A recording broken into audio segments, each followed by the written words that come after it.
Who is your daddy?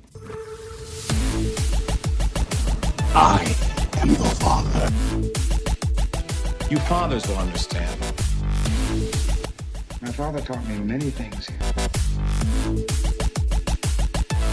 I got an idea. How about you all sit there quietly while I make dad noises? Welcome to Fathers of the Grind podcast, episode 26. I'm your host, Tim Nestor, and the other host is Derek Teague. Hello. Well, I don't actually get to host because you kind of run the show rudely, but it's fine. That's true. I am trying to play around with different titles, you know. Are we co-hosts? Am I the host and you're just some guy who calls me once a week and I don't know why? I like trying to figure out the titles. I like to think I'm an expert on video games. I clearly know more than everybody in our Facebook group who gets everything wrong 90% of the time. Yeah, that's very true. I'm shaking my head. You guys can't see me. We're not doing video version of this yet, but I'm shaking my head. Well, I guarantee you, if we have listeners and they listen to me, they're shaking their head in agreement. You know, all those conversations I've had with Derek, yeah, he is ridiculously smart. But, alright, moving on. He's a little rude, but he's usually right. Is that what they say? Yeah. It's kind of like that. He's a ridiculously smart fella. Well, it is now July. We have hit the smack middle of the summertime here. Most of you with kids, your kids are at home. There's no school going on. And so I am just curious for you, Derek, what are you guys doing? What's happening with your family? Are you guys surviving the summertime of, let's be honest, way too much kid time? What's happening in the Teague household?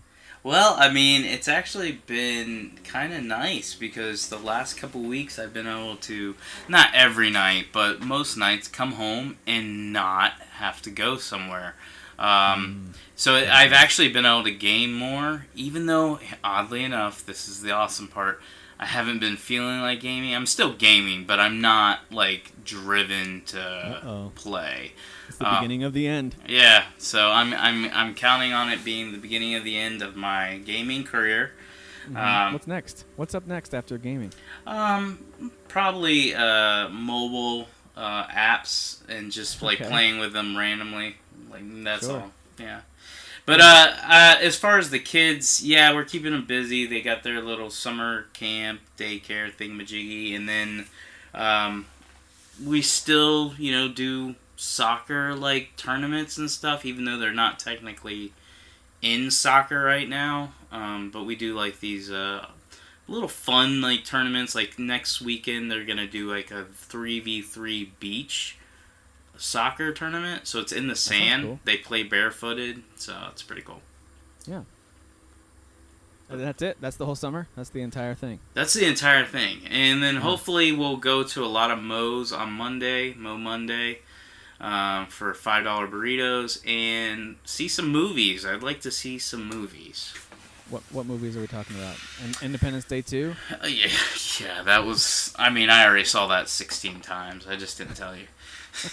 They asked me to please leave the theater, even though I kept throwing cash at them. No, right now, I haven't seen X-Men, and I'm sure that's left the theater by now. I did want to see that. It might be in cheap seats. My wife and I still want to see that, too, so we're hoping it hits the cheap theater pretty soon. Yeah, so I'd like to see that.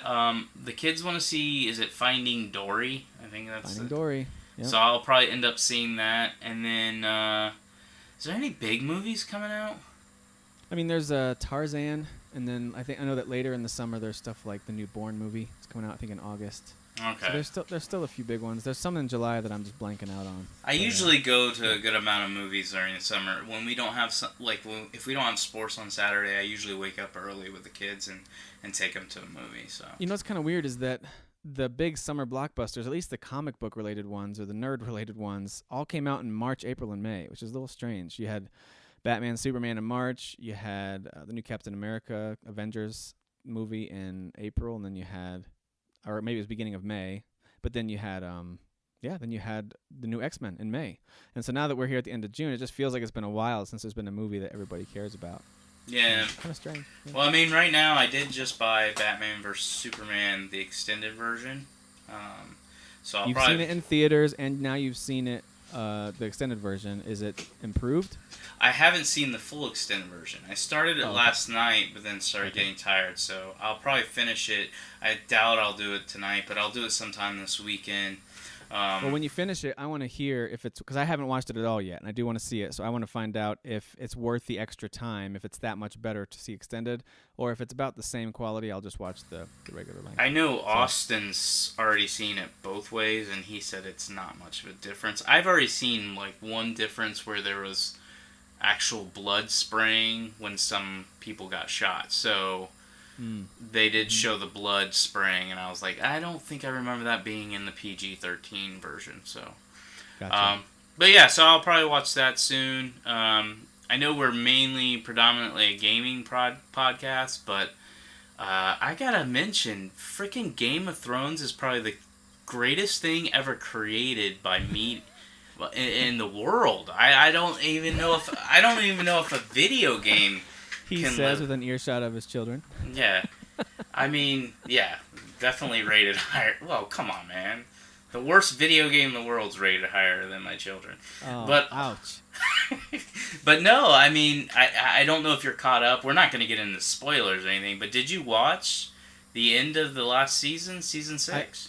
I did, and I can confirm that I think it's, without a doubt, the highest quality, just in terms of production value, quality TV show ever created. There's no doubt about that. The only ones that have come close in my mind have also been from HBO. Stuff like Band of Brothers was really high quality. Yeah, Band of Brothers, good stuff. Still holds up today, I think. So there's been a few other series, but they're usually mini-series, and this is in season 6. They just finished season 6. Yeah. And the quality just keeps getting better. And so we've talked before about content of games and movies and stuff. This is clearly the type of show that is not going to be for everybody, certainly not for young kids. It's very graphic in pretty much every category you could think. But yeah, the overall quality, just in every aspect, is extremely high. And the last 2 episodes this season in particular, I can attest, were amazing. There's a huge battle that takes place that's really stunning. And then this past episode did a great job of wrapping up some things while leading us into the next season. So I thought it was masterfully done. Yeah, I feel like season 6 was like for the fans. So many, and again, not going to go into spoilers, just so many things that we all wanted to happen after being abused for 5 seasons happen. And then it was definitely a crowd-pleasing season. That's without a doubt. They were answering questions left and right. The good guys were winning a lot this season. Which makes me scared for seasons 7 and 8. Which they might be just buttering us up for something horrible. I think they are, but like 7 and 8, and we can talk about it in the future, especially when the show comes up. But like, I think seasons 7 and 8, because they're shorter, it's almost like 7.5. I think they're gonna be brutal. Obviously, they're gonna reveal a lot of things, but I just think with the tone of the entire series has been lift you up, and then crush you. And I would not be surprised if Martin does that at the end, where he just lifts us up, makes us believe, oh, this is what's going to happen, and then just destroys us. I actually think, and I could be wrong about this, I hope I'm wrong, but it would be interesting. I actually think that the reason we're seeing the quote-unquote heroes or good guys win is because that's actually going to be the main conflict at the end, other than the big... the winter is coming, the zombie horde. Other than them, I do think there's going to be a clash of who we consider to be the good guys, whether it's, the Dragon Queen facing off against the Starks or something. Something's going to happen that we're uncomfortable picking sides, and that actually would make for interesting drama, to be honest. Yeah, even the Starks versus the Starks, which everybody's loved this. I would say everybody's loved the Starks from the beginning. Yeah, they're the family that the show has made you feel sorry for and love. So I would not be surprised if something terrible happens with certain people whispering in certain Stark's ears. But anyways, I just wanted to bring that up because... And your wife's been catching up on it too. So and that kind of goes along with, talking about the kids. It's been fun juggling the kids while she's watching Game of Thrones, because she's in the room watching it, and so like when it was Copa America, it wasn't a big deal because I'd go out in the living room and we'd put on a soccer match and the boys would just fall asleep on the couch with me watching the match. And then and Emily would be off in her phone or something. But now lately, and my son Ian's funny because he'll like do a quick knock, walk in, and he'll, as soon as he walks in and says pause it, kid in, turn the adult show off. Like he knows mom's in there watching something he's not supposed to see. But she's had to juggle with them coming in and out every 5 seconds while trying to watch the show that's pretty brutal in every way. But yeah, she's in season 6. I think she's on episode 6. So she's at the end of, or All right. getting caught up, I should say. Okay. All right. Well, that's good. And you guys can finally watch it together and hold hands as all your favorite characters die. It's gonna be great. Hey, that'll be great. It's gonna be great. Snuggle All right, fest. so we're doing a whole bunch of stuff this summer. Obviously, we moved, and so we're still getting settled into the area. The kids still haven't had a chance to make a ton of friends yet. We do go to church on Sunday, so they met a few kids there. My wife takes them with her to the gym, and there's like a kids area where they can go and play games and meet other kids. But it's all just casual friendships for now. I think they're all excited to get into school this fall. Yeah. They're still in elementary, so they're excited to get into school, meet new friends, and all that stuff. So for right now, we're spending a lot of time at home or exploring out as a family on the weekends. There's some really cool stuff here around Colorado Springs to do and to go see. And so we'll be doing stuff this weekend too, I think. As far as the stuff we're doing this summer, there's been a lot of time in our backyard with the trampoline and setting up our little pool, all that kind of stuff. As far as movies go, I took my 4 boys last weekend to go see Ratchet and Clank in the cheap seats. Oh. And it was against my better judgment because I've heard that it's not a good movie.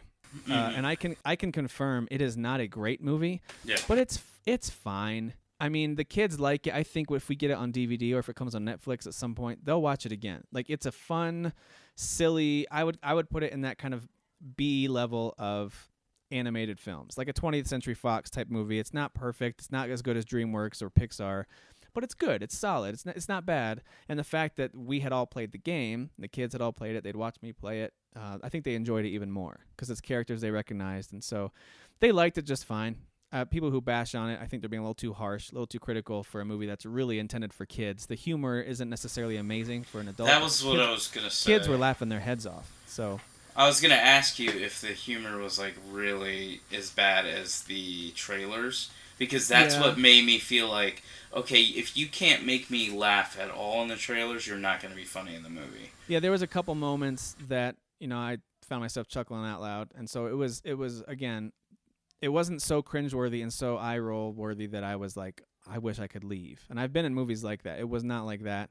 There were a couple moments that I kind of chuckled, but for the most part, I was having fun because the kids were having so much fun. They were laughing and loving it the whole time. Good. So, yeah, it's not too bad. And as far as anything gaming related, for the most part, it's the same old, same old. We've been playing some stuff as a family a little bit. We tried out the demo for Zoo Tycoon, and the kids really like that. I had never played that before on the Xbox One, but you can walk around the zoo and get real close to the animals and feed them and all that kind of stuff. So they like that a lot. And then I've also been playing, I'm jumping right into new stuff I'm playing this week. We've played around a little bit with A Boy and His Blob, and I know you're going to talk about that in a minute. Yeah, it's a great game. The kids like it. It's a side-scrolling game. It kind of has an anime art style to it. It's just a port of that Wii game that came out a couple years back, and it's a solid side-scrolling puzzle platformer. It's not amazing, but it's solid, and the kids really like it too because there is some endearing moments between this little kid and his little alien blob friend. So yeah, no. Overall, as far as summer goes, it's been good. We are excited for them to get into school. They're excited to get into school, but we've got a few months left before that happens. So. Yeah. So yeah, okay. So new games we've been playing this week. Before we just really jump into that, I want to hear you hinted to me before we started recording that you have some strong opinions on Boy and His Blob, and I just mentioned it. So go ahead. I want to hear what are your thoughts on A Boy and His Blob. It sounds like you loved it. Well, you know from having many conversations with me, this is my type of game. As soon as I saw up your alley. Oh yeah, like first of all, CEO Kaz bought me a copy of it. So he sent it to me, and I was like, "Oh, thank you, Kaz." And he had scribbled out "boy" and put Derek. Yeah, Derek and his blob, and then it was like a picture of my belly. And so I was Kaz cackling. I love that image right now of him laughing as he draws this. So I downloaded it, and I was like, "All right, I'll give it a shot." And I am pretty harsh on these games, but I was like, "I'll give it a shot." And I started playing, and I was like, "Oh, it's not bad looking. It's okay." First of all, when I went into it, I didn't know what it was, so I was thinking, "Is this an RPG? Is it one of those cute like RPGs?" And then so when I started playing, I was like, "The light. What's that one called? The light. Shoot. Child of Light." Child of Light. You thought it might be like that a little bit or something? Yeah, or what's that really popular one, the Nintendo one, with the boy? Oh, Earthbound? Yeah. I thought it might be like an old school like RPG with a kid. Nope, And like, not at all. okay, yeah, not at all. So I start playing it and I'm like, okay. First of all, it's negative points because it's not an RPG and it's a platformer. And then I played a little bit more, and as I'm playing it, this is in the morning, like before work and before I drop the kids off, Eli sits down and he's like, oh, what are you playing? And I was like, oh, just some game I got free. And he's My like, buddy Eli, see, he's got a good eye for games right there. yeah, so he's like, can I play? I said, alright, you can play. So he starts playing it. And he's like, oh, I really like this. And I tell him the name. He's like, I like that boy in his blob. And I was like, well, that game's trash, so it's not going to be on the PS4 for long. No, Daddy, I like it, or whatever. So I drop him off, I go to work, and I come home, and I delete the game. I deleted it. Did you even get to the point where you're throwing jelly beans for the blob and he's doing stuff? Did you at least get to that point? No. So you didn't even learn the main game mechanic before you even gave up on it. Well, I threw one jelly bean, or didn't throw one jelly bean, and it tipped over and fell out, and he built me a ladder or something.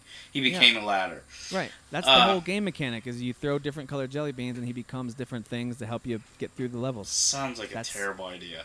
So I erased it this morning, and then I get home from work, and as soon as I walk up, Eli's like, Dad, where's that one game that I like? And I said, Eli. See, I'm telling you. I'm like, a boy in his blob? And he was like, yeah. I was like, oh, I deleted that. And he immediately got angry. He's like, why would you delete that? I was like, because it's trash. And he's like, but I liked it. And are you gonna get me a Pokemon game? And I was like, no, I'm not gonna get you a Pokemon game. Oh my goodness, you are heartless. Heartless man. Eli likes Boy in His Blob. I say it's garbage, trash, garbage, and there's no way it's staying on my PS4. It's listen, okay. So let me give you my honest thoughts on it, because I played it back in the NES days, and I remember I had fond memories of it back then. I played the Wii remake. I had rented it from GameFly for a few weeks, and I remember thinking, it's a solid reboot, and I like the art style, but I didn't get very far in it. Mm-hmm. So now that I'm playing it again, I think I made it through 7 or 8 of the little levels, little worlds that you can go through. It's not an incredibly long game either. I think it's a solid 7 out of 10 type of a game. It's not amazing. There are games that look better. There are games that control better and have more creative puzzles. But when you think about the fact that it's a remake of an old NES game, and it's actually a port of an old Wii game that's probably 5 years old or more now, then you just got to take that into consideration. And it's got decent style and lovable little, character boy and his actual little blob there. It's I fine. know, but it's fine.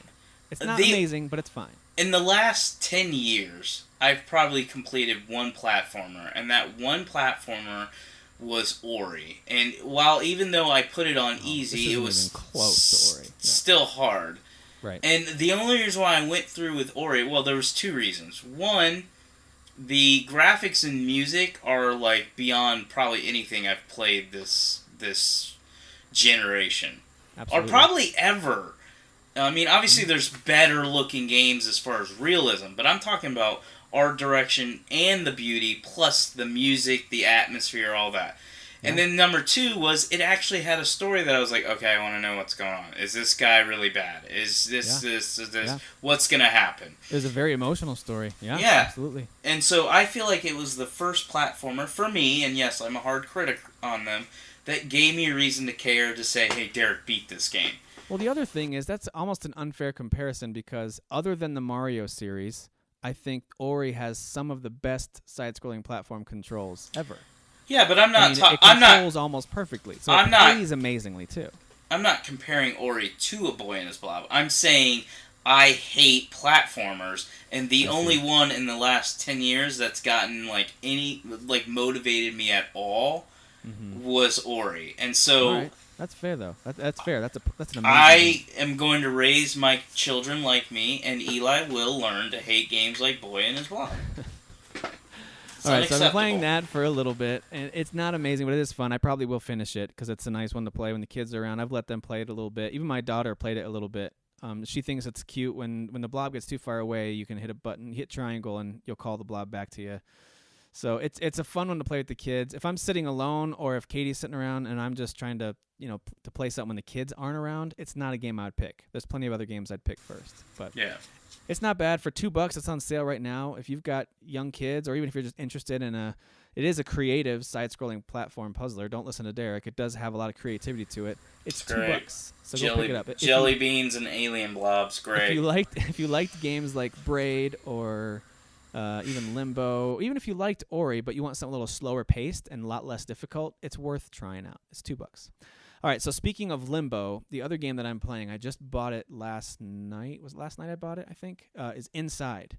And I've only had a chance to play it for about an hour. My plan is to play it some more tonight, probably finish it either tonight or tomorrow. I know it's not super long. But my impressions so far are that it's basically Limbo 2.0. Like it's an upgrade in every way. It still controls the same. So if you've played Limbo and you didn't like the puzzle elements, it's really not a platformer. Technically you are jumping and stuff, but it's not about trying to make it from platform to platform. That's not the main crux of the game is solving these puzzles. And there's a few parts that are actually a little spoilery because the experience and discovering it is what makes the game fun. But suffice to say, they have some creative ways that you have to manipulate the environment to get through some areas. And it's I don't know that I can tell you that it's worth a 10 out of 10 that IGN gave it just yet, but an hour in, I'm captivated. The art style is really creepy. It's very scary right out of the bat. As soon as you start the game, there's no like start game or set options thing. It just starts. It gives you the title screen, and then you're moving around in the woods with this kid, and you're trying to stay away from these scary dudes with white masks and flashlights and dogs that will eat you. And I mean, they will violently eat you. It's terrifying. You're a little boy, and you'll get ripped apart on screen. It's like, wow, all right, I guess they're having kids die in this game. I guess that's what we're doing. So it's if you remember playing Limbo, that first section where you get to the spider and you get stabbed through with the big spider leg and you realize like, oh, okay, this is what they're doing, then it's kind of got that same feeling to it. It's a little foreboding, it's a little nightmarish, but so far it's a blast to play. So anyway, that's what I'm playing. What about you? Well, I'm currently playing 2 games. I'll only mention one fast because we talked about it last week, but I'm still playing Tokyo Mirage Sessions, moving on in that. But I also purchased yesterday, because I got a good deal on it, the Technomancer. This isn't a game that's really well received or anything like that. It's about a 65 on Metacritic right now. But it's by a small developing team that tries to release AAA style games. And this one's like, it's got a Mass Effect vibe, even with the music, you're on Mars, you're set in Mars, it's very futuristic. But I have to say, I'm about an hour and a half in it. I just beat the first boss battle.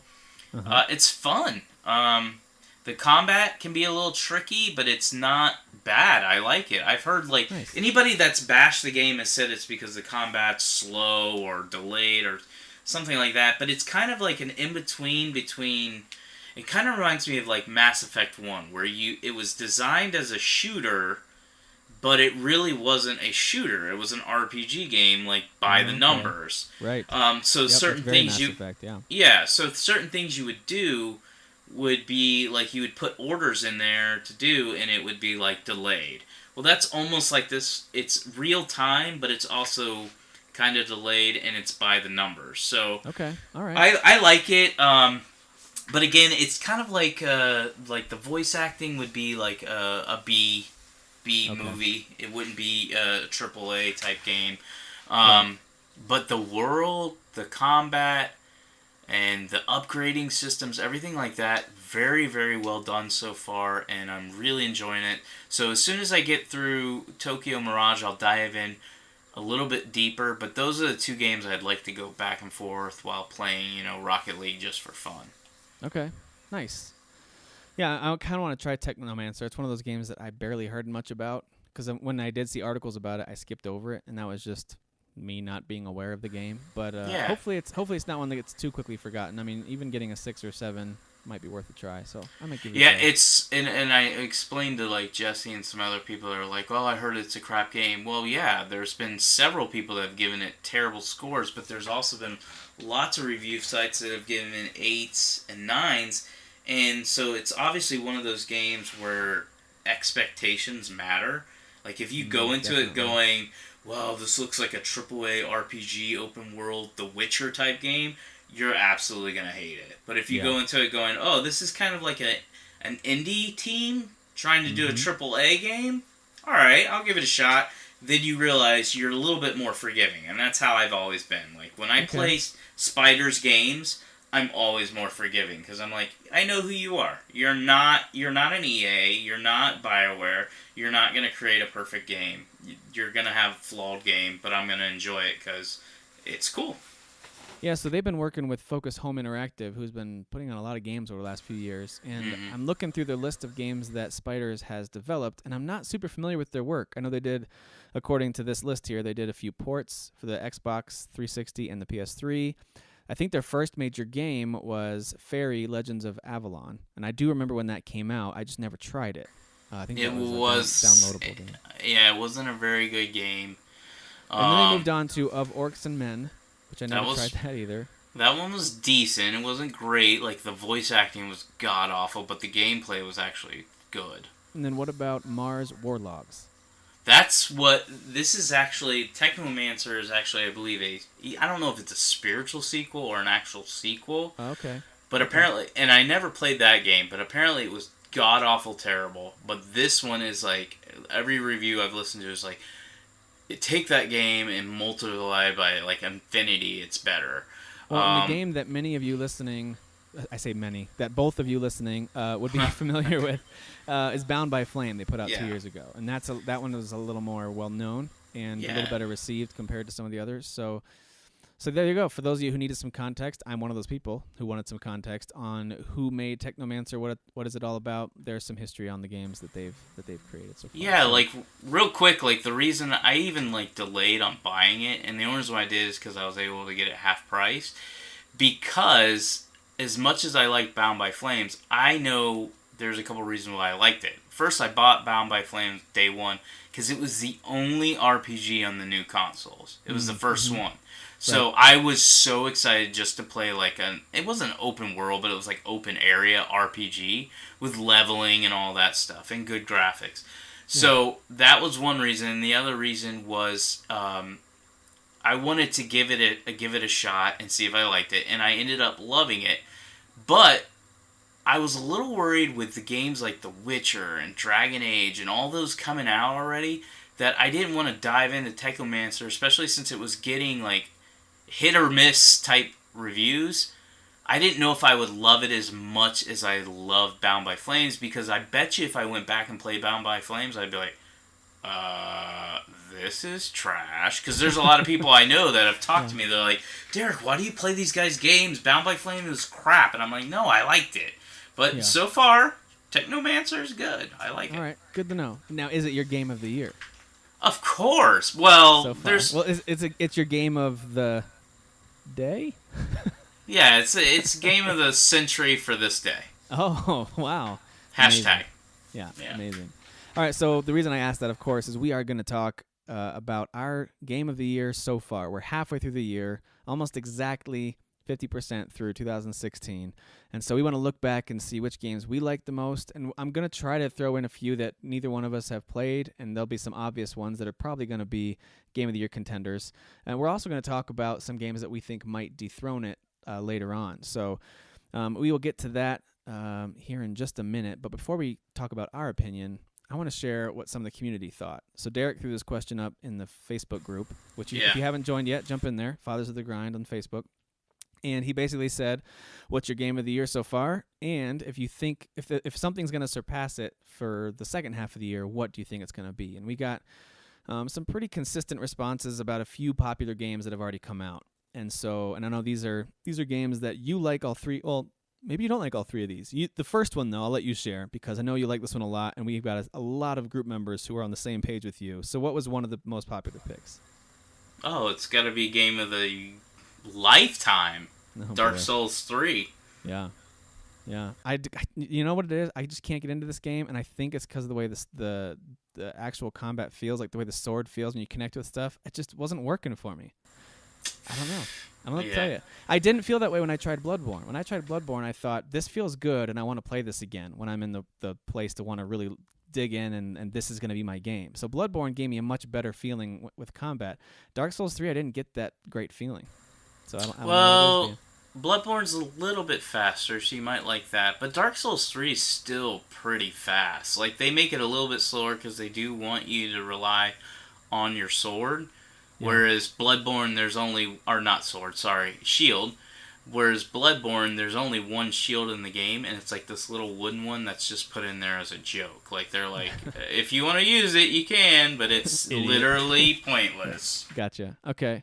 Well, and so that was not really a big surprise to me. I've seen a lot of conversations about it, and it's one of those games that I kind of admire and am a little bit jealous of those who get into them, enjoy them, and are really good at them, because I kind of wish I could be part of that conversation, because it seems so, in depth, and it's hard to understand if you're on the outside looking in. So I am a little bit envious of that, but the reality is it's just not, right now at least, a game for me. So, but I'm glad that a lot of people like it. And I don't say that facetiously or sarcastically. It really is a high quality game, and I can say that with confidence because there's people that in our group that I trust their opinion on games who love it. That's not including you, obviously. But here's what I'll say: I'm gonna buy a one-way ticket to Colorado. Do it. And I'm going to move into your basement and force you to play Dark Souls 3 all the way through. I'm going to hold your hand while you do it, like literally. What a weird way to spend your time here. Just to make sure you become a fan. Yeah. All right, well, we got to keep going because we're going to spend forever on that. One of the other popular picks, no surprise, was Uncharted 4. Of course, one of the biggest releases of the spring, and will undoubtedly be on many people's shortlists as the Game of the Year discussions pick up in November, December. And then, one of the more popular ones in our group was Doom. Now, that's a little surprising to me, not because I don't think Doom was good, because I haven't played it, so I can't really give a good opinion on it. But I'm just surprised based on the fact that majority of outlets gave it solid scores. Like, for the most part, I felt like the vibe I got from the critical consensus was about similar as Far Cry Primal, where they think it's good, it's flawed, but it's good. And certain people really clicked with it. And so it seems like a lot of people in our group love Doom. And so, yeah, I don't know what you think about it, if you've got a strong opinion on it one way or the other, but a lot of people in our group certainly do. I think I got 3 chapters in, and here's the thing, like, if you're a big first-person shooter fan, this is the game for you. It's literally the perfect first-person shooter when it comes to, like, gameplay mechanics. I just personally got bored with, like, going from corridor to corridor and trying to unlock doors. That doesn't mean it's a bad game. It doesn't mean I won't come back to it. I will. I actually have plans to eventually do that. But right now, it's a solid game, and I don't condemn people that are like, dude, this Game of the Year. I'm not like, oh, you're a tryhard. I'm like, yeah, I understand. It's a quality game. If you're into those first-person shooters, I totally get it. Yeah, no, I can't give a strong opinion on it. I wish I could. I should at least try it because it's sitting there looking at me. But yeah, I should at least try it so I can give an opinion on it one way or the other. But I do know that some people were counting down the days till that game released, and it sounds like for those fans, it really delivered, and that's pretty awesome. It's great to see a franchise that people loved from back in the day make a comeback and actually nail it, as opposed to things like, for example, Duke Nukem come back and completely fail. They just couldn't deliver. And so it's nice to see things like Wolfenstein and Doom come back and make a nice showing. Wolfenstein and Doom handled it the correct way. They had the gameplay and all that like that, but they also have more mature tone to them. Whereas Duke Nukem was still like, hey, let's tell dumb jokes and be stupid. They didn't even try to update it for the times. Yeah. Yeah, and so I would have to say though, just real quick, I liked Wolfenstein more than Doom. And back in the day, I liked Doom way more than Wolfenstein. Well, and I don't even need to play it and to tell you that I'll probably like Wolfenstein more. Even if Doom feels better to run and shoot, and actually the first-person shooting part of it, Wolfenstein to me had a setting and a story that I Yeah. know just from the outside looking in, Doom won't be able to match. Now, Doom will have that mindless fun where you run in and kill demon aliens, whatever they are, kill monsters, and I totally get the draw of that and why that's fun. But I know that Wolfenstein is definitely a game that I enjoy more. But moving on from Doom, I'm glad people liked it, but it's not on my list. So what I wanted to do was, I know you've made a list as well, was kind of work our way up our list from the bottom up to the top. While throwing out some games that I know that we aren't going to include because we haven't played. So before we talk about our favorite games, what are some games that you think we should recognize with our listeners that are legitimately good games that neither of us have really given a lot of time to, that will probably be Game of the Year considerations? Ooh, I don't even know. Is there anything I haven't played? Well, The Witness. The one big one from January is The Witness. That's right. That's probably the biggest one that I'm still waiting for a sale on. As soon as that thing goes on a meaningful discount, I don't mean like 20% off, so now it's, whatever, 35 instead of 40. I mean like a meaningful discount. Then I'll get The Witness, and then I'll give it its due. I mean, even in the Steam sale, it was only like 20% off. It was like $32, and this is on a Steam sale, so... Yeah, so I'm going to wait a little bit on that. But The Witness is probably one of the bigger ones. There's another one that I'm hoping to play in September when it comes to consoles, and that's XCOM 2. That got a ton of love from people. There is, I don't know if this is on any system but PC, but it just came to mind for some reason. A lot of outlets are talking about Darkest Dungeon. I have no idea if it's any good. I don't know much about it, but I know it's talked about. So that might be one that people will be discussing at the end of the year. Yeah, well, it should be coming out on the PS4. I don't know if it has a release date, but it's supposed to come out on the PS4. Okay. All right, well, there's probably some others too, but we'll go ahead and get into our lists here. So it looks like I've got a few more than you. I made a list that's a little longer than yours because I like more games than you do. Oh, of course. So I'll go first with two of mine because I don't have a lot to say about them. We've already talked on past episodes about Firewatch, and I would put that at number 7 if I were making a list in order. Then Firewatch would be down there underneath 6 of the other games that I've played. But I played it from start to finish over 2 evenings. It is not a perfect game. I don't even think, in retrospect, it's the best walking simulator narrative game. I don't. But it is good, and the voice acting is amazing. That's what makes the game. The visuals are kind of interesting and neat. Almost has a Pixar or Disney type of cartoon look to it when you see his hands and stuff. Anyway, I won't talk too much more about it, but it definitely is good. And if you like walking simulator type games where there's not a lot of action, if you liked The Vanishing of Ethan Carter, if you liked Gone Home, if you like those kind of games, get Firewatch. If you don't like those kind of games, stay away from this game. You'll be bored out of your mind. There's nothing to shoot, nothing to fight. There's only a few really intense moments. A lot of it's very slow and very dialogue heavy. So it's not for everybody, but I did like it. And the other one I'll throw out there real quick before we get to your number 5 game would be Inside.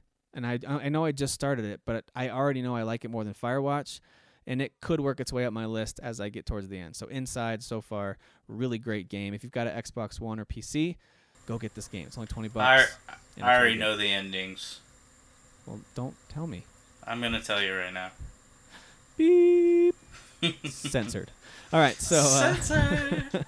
All right, so Derek, go ahead and give me, what's your number 5 game so far this year that you've played?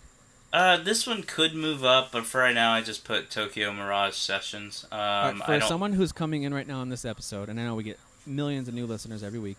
Yeah. How would you, in just a couple sentences, describe what this game is? I love how you try to make me only say it in 2 sentences. You're trying to control me, Tim.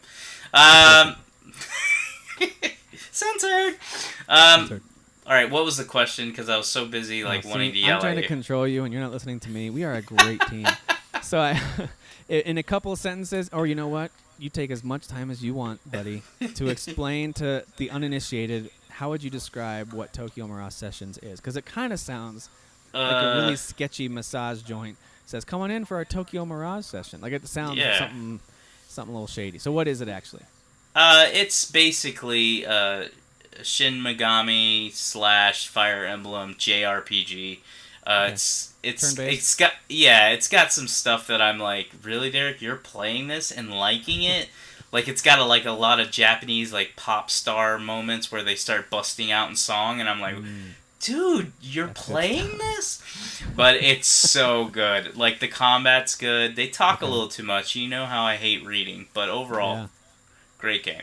Okay. And then what's your number 4? And then I'll go do my. Well, you know what? No, never mind. I didn't do my number 5 yet. Hang on to your number 4. All right, my number 5 game, very much related to that one, is the only 3DS game on my list, and that is Fire Emblem Fates. I am still sitting at about 75% of the way through the main campaign for Conquest, and I have every intention of going back and completing that and playing Birthright. I really do. But it's a game that it's just like one of those comfort games, and I'm glad I have it. And when I hit a weird lull of console gaming, I can just jump right back to that and get right back into it. So Fire Emblem Fates, an amazing game. If you like strategy RPGs, why don't you have this game? It's almost perfect in terms of strategy RPG gameplay. It is a good game. What's your number 5? Or no, sorry, number 4. Number 4 right now is Uncharted 4, which I thought it would be higher. What? Yeah. So number 4 is Uncharted 4. You probably thought it would be number 3, didn't you? I thought it would be number 1.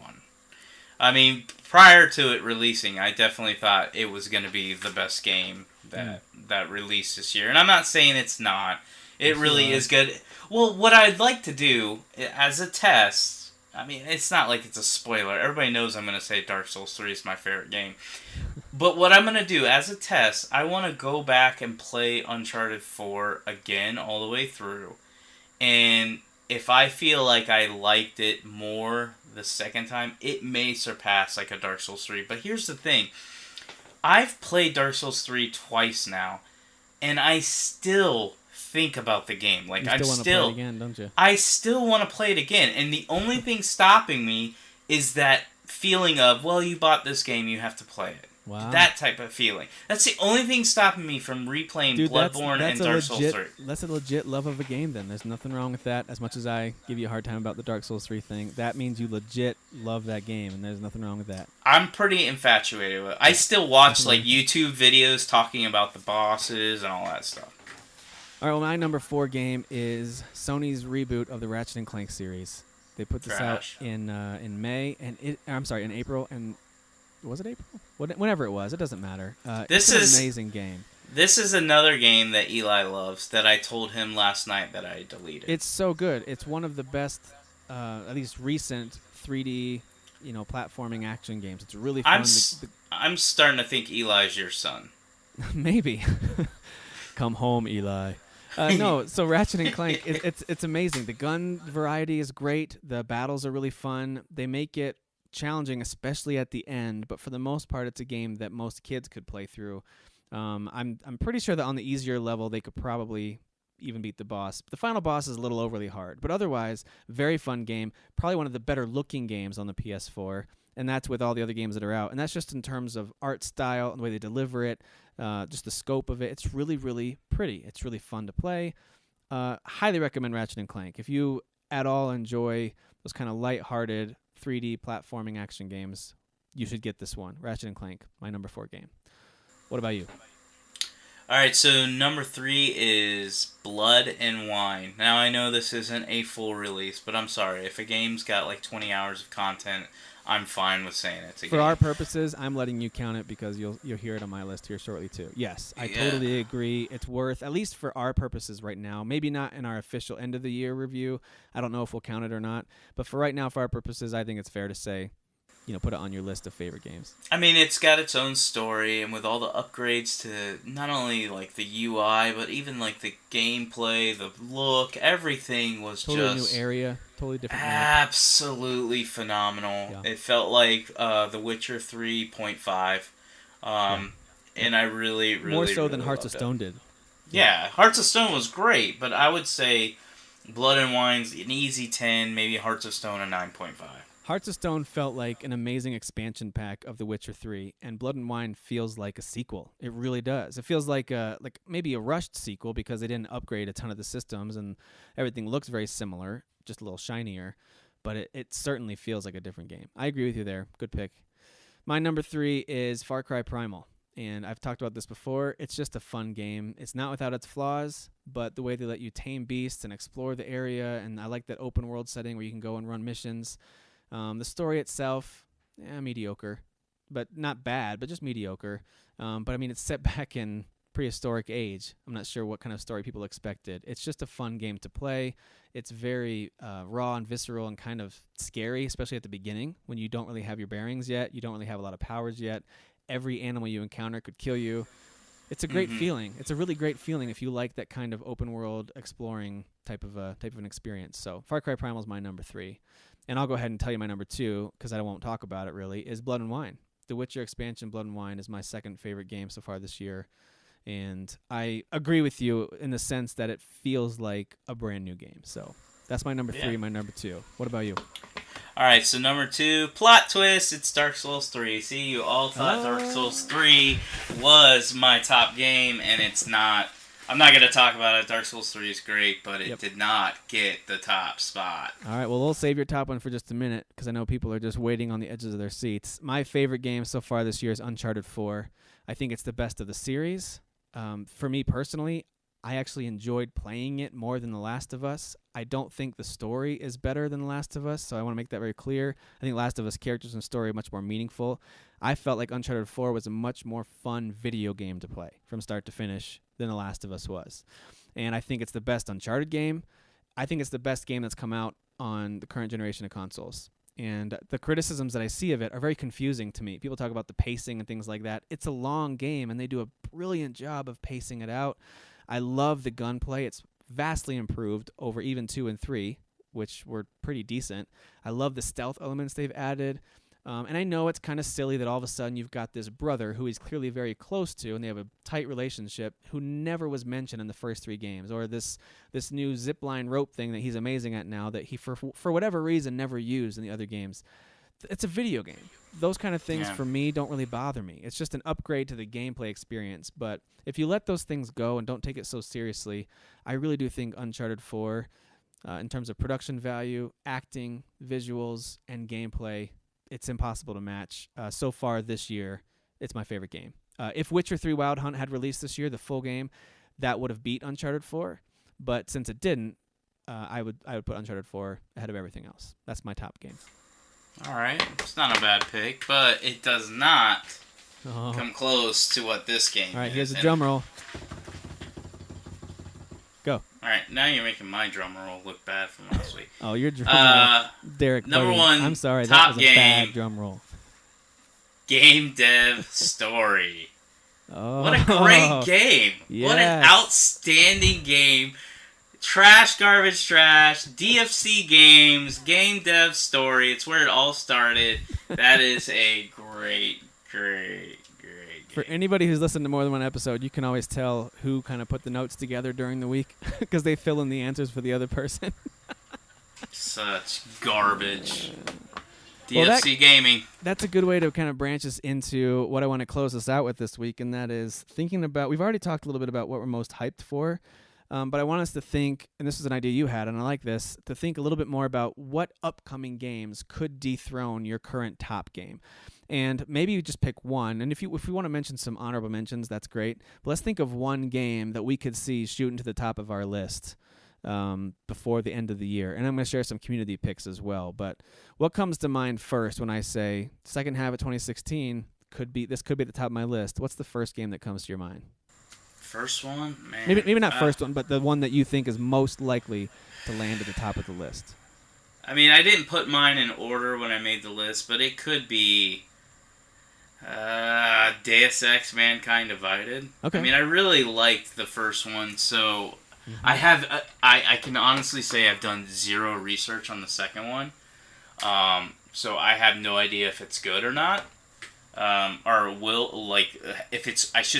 it looks improved over the first one, because while the first one's absolutely amazing, it does have flaws. Wait, you're talking about Deus Ex Human Revolution, right? Isn't that the third game in the series?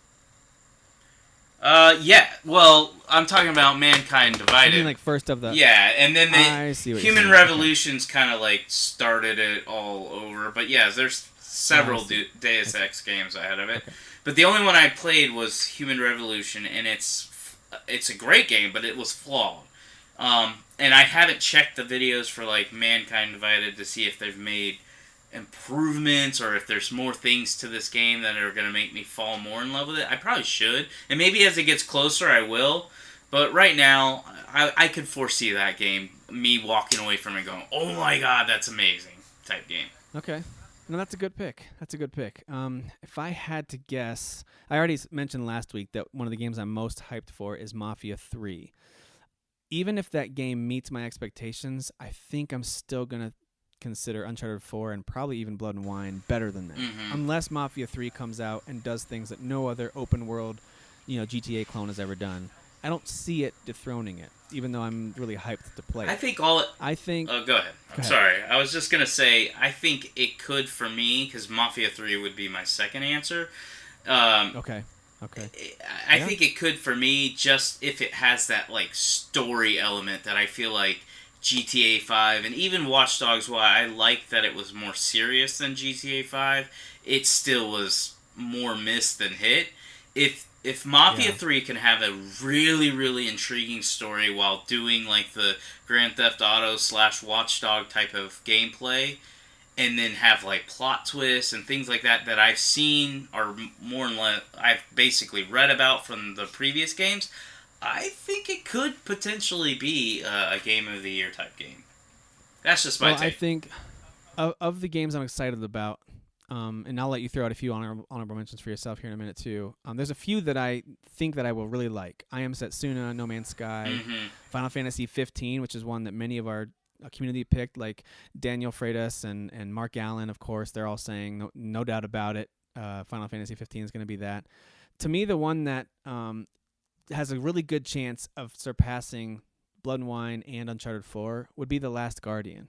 And that will only happen if all the reports coming out about it not being that great to play, or the visuals not being great, frame rate issues, whatever people are reporting, if those things all turn out to be untrue or fixed by the time it releases, then I could see this game surpassing those only because of the track record, based on how much I love Shadows of the Colossus. Yeah. I absolutely love Shadows of the Colossus. So that one I could see surpassing it. The rest of them, even Watch Dogs 2, those games I could see getting onto my list. I just don't see them passing up my top few. So what are some of the other honorable mentions that you think could be dark horses to overtake the top? I think every game I'm listing off is just going to be an honorable mention. I really do think Dark Souls 3 is just going to kill it for me because of the amount of love I have. Well, yeah, I've never heard you talk about a game like that where you played it all the way through twice. It's not a short game, and now you just want to play it again. That's crazy. Yeah, so I would say I've already mentioned Mafia 3 and Deus Ex, so Final Fantasy 15, you can throw that in there with Gears of War 4.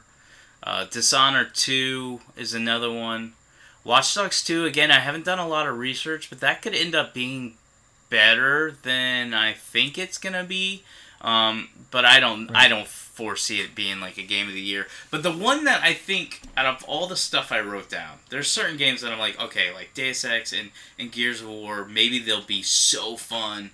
Maybe they'll have a story I care about that I'll go, you know what, it is better than Dark Souls. But the one game on my list that I'm like, I like the first one, and when I saw the trailer, completely blown away by how hilarious it was and how interesting it could be. And that was South Park: The Fractured Butthole. Like, it didn't just look like, oh, this game will make you laugh. Like, the first one... We just want excuses to keep saying Yeah, basically. But, like, I liked the first one, but there were some parts where I was just like, okay, this is kind of boring. This game, like, looks interesting. Like, even the gameplay that they were showing off at the press conference looked better than the first one. So I really think that game could be a shock hit and maybe be, I don't know, Game of the Year, but definitely higher on my list than I think it would be right now. Yeah, I've heard they modeled the gameplay after Boy and His Blob, so I think you'll love it. I think you'll love it. I'm actually going to go ahead and delete that pre-order right now. All right, well, there's lots of good games coming out. I'm really hoping that if a lot of these games we just mentioned deliver, I'm hoping that we look back on 2016 the same way we have on years like 2013 or 2007, all the way back to 1998. There's certain years that jump out when you look at game releases as, wow, those were amazing years. I'm hoping that 2016 is one of those years. And so far, it's been amazing. And we're not even to the heavy hitters, technically, the heavy hitters of the year yet. So should be pretty great to see those things as they come out. So All right, so we're going to wrap up here. One thing I wanted to make an announcement about, and I didn't run this by Derek yet, but I think it'd be fun to do here in July sometime. If any of you are interested in putting together another Rocket League tournament, it seems like interest in Rocket League is starting to pick back up. Yeah. It's been out for a year on the PS4. It's been out for almost 5 months, I guess, now on the Xbox One, and a lot of you play it. A few of you haven't played it yet. Here's what I want you to do. Number one, keep an eye out for sales if it's coming out. But if we get close to the tournament date, which will probably be on a Friday, Saturday, coming up here in a couple weeks, just go buy it. Spend $20, be part of the community, buy this game. It's that good. But if you see it on sale for, 35, 50% off, pick it up. That should be down to either 10 or 13 bucks, something like that. And I'm cool with doing that. I actually was thinking about doing that myself.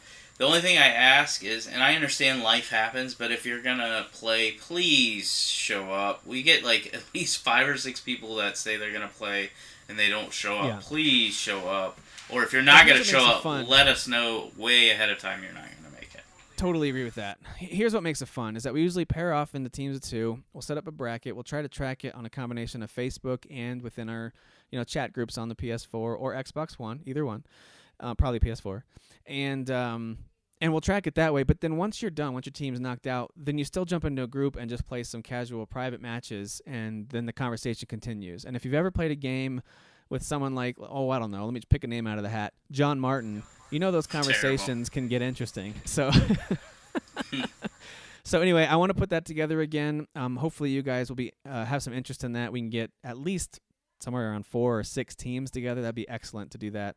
And then I know Jesse and Noah are looking forward to knocking you off again there, Derek. But I like that he talks trash on behalf of his son, like he's Noah's agent. I know, he does sound like he's Noah's agent. He's the hype man. He's the hype man. He is. He's definitely the hype man. All right. Well, I know you guys might be able to hear in the background my kids have finished their movie. They're getting louder. They're coming down for some food and stuff. So I gotta drop off here at this point. But thank you guys for listening. Thank you, Derek, for talking about games. I don't know about you, but talking about upcoming games that could overtake Game of the Year gets me super hyped about games. I'm ready to go pre-order some stuff without having money to spend. I'm still gonna go pre-order some stuff. Yeah, go get me I Am Setsuna. That's actually what I'm gonna pre-order. I Am Setsuna. So anyway, all right, guys. Thanks again for listening, and we'll talk to you soon. Peace. Who is your daddy? I am your father. You fathers will understand. My father taught me many things.